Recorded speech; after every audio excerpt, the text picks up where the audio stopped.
Come, sit closer. The evening breeze is kind today, and my voice does not like to travel far anymore. You see this colonnade in my hand? It has lines on it, like the lines on my face. Each line is a year, each crack a memory.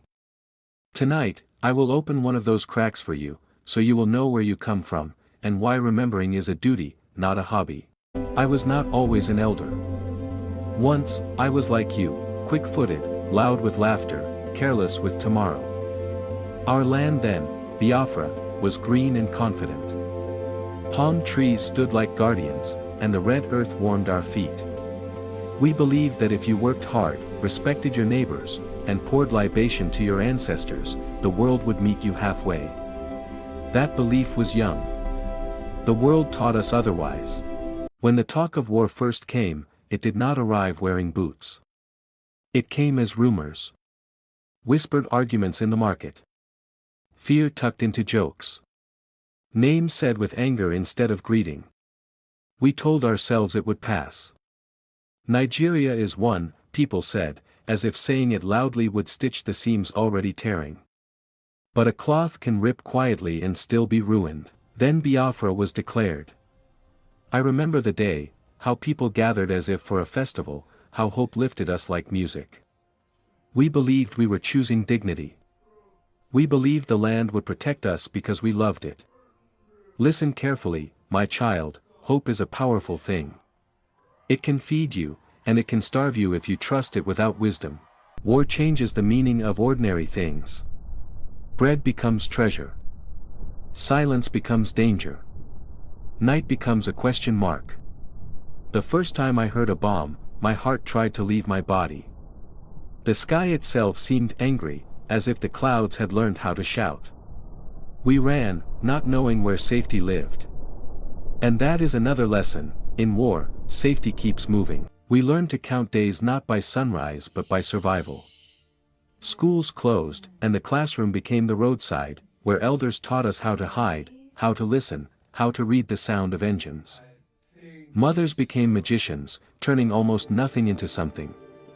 A little cassava, a handful of leaves, a story told to quiet a hungry stomach. Hunger was the most patient enemy. It did not rush. It waited. I saw bravery that never made newspapers.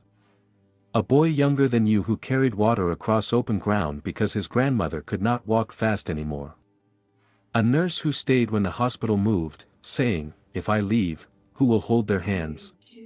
We did not have enough medicine. Sometimes all we had was touch, prayer, and stubbornness. Do not underestimate stubbornness. It kept many of us alive. There were days when the world felt very far away.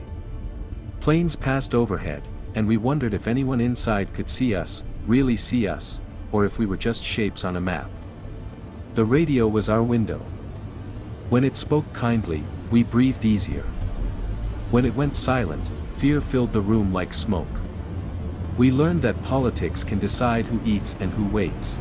Loss came quietly and loudly, both. A neighbor gone after a night raid. A cousin who never returned from a journey for food. Graves became hurried conversations with the earth. We did not always have time for tears.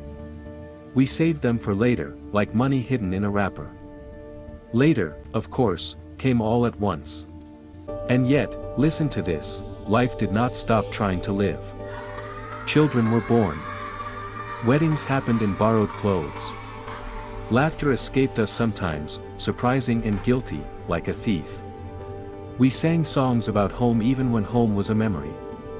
We learned that the human spirit is like a stubborn seed, step on it, burn it, deny it water, it still looks for a crack to grow through. When the war ended, there was no drum roll. No clean ending. Just exhaustion. Relief tangled with grief.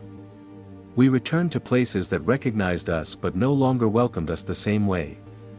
Houses stood where memories had burned. We were told to forget, to move on, to be grateful for peace. Peace is good. Forgetting is dangerous. Why am I telling you this? Not to fill your heart with anger. Anger is heavy, it bends the back. I tell you so you will carry truth instead. The war taught us that identity matters, that justice delayed does not disappear, and that unity without fairness is just another word people use when they do not want to listen. But hear this too, the war did not make us only victims. It revealed our strength. It showed us the cost of silence and the price of pride. It taught us to organize, to care for one another, to build with little and dream with less. Those lessons are seeds. What you plant with them is up to you. You, young one, live in a time of phones and fast talk. Information runs ahead of wisdom. Do not let that hurry steal your depth. Ask questions. Read more than headlines. Argue, yes, but with respect. Love this land enough to criticize it. Love your people enough to include others. Remember Biafra not as a wound alone, but as a warning and a promise. The colonnade is finished now. Night has deepened. Take this story with you, but do not keep it locked away. Stories must breathe to stay alive. When your own hair gathers its lines, sit someone down and say, "Come closer." And tell them that once, a people believed dignity was worth everything, and paid dearly to prove it.